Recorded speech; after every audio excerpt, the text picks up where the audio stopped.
I'm feeling hot. I'm feeling hot and bothered. It's pretty bright up there. It's pretty warm. Basically, you want to take your opponent's hand and pin him. For every move, there's a counter, and then you can set traps as well. It's a chess game. We start at 70 kilos, 80 kilos, 90.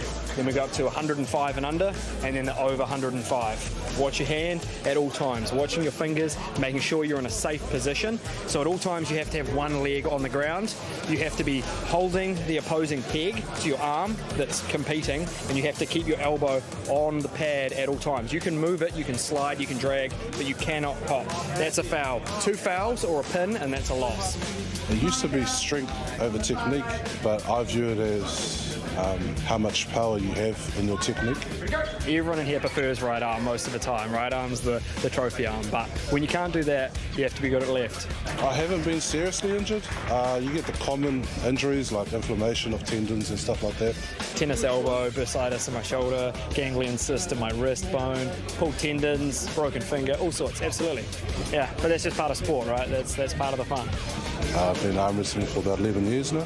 Interestingly enough, the sport has changed my life and has taken me around the world. So yeah, I've done a few tours. I actually worked with a guy who was sort of runner-up New Zealand champion years ago. I worked with him 3 years, and he said, "You're pretty strong. Come and give this a go." And I was like, "No, I'm not. I'm useless at arm wrestling." But I stuck at it. I had a lot of fun, and I just got better and better and better. And then now I love it. It's part of my life. It's like trying to compact everything you've learnt and all of that. You're just trying to put it straight into your hand. I've got a lot of things that run through my mind. Family, training. I've learnt to stay a little bit focused.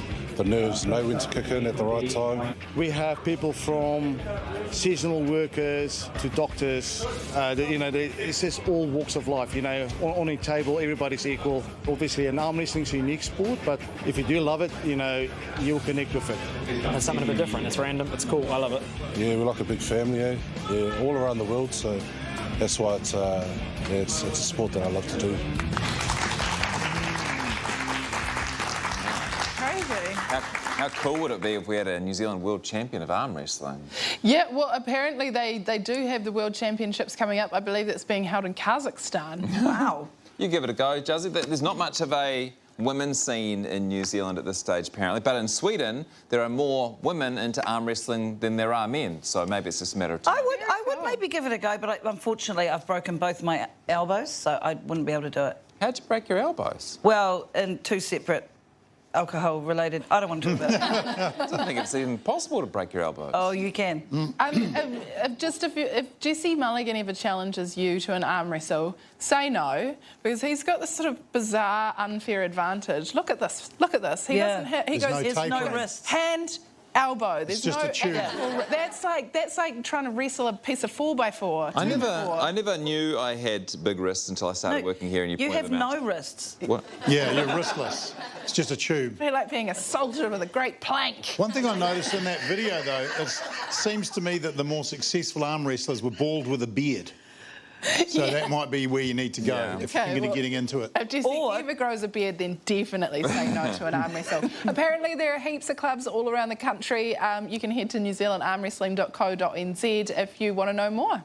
And if you'd like to see more of my wrists, check out my OnlyFans.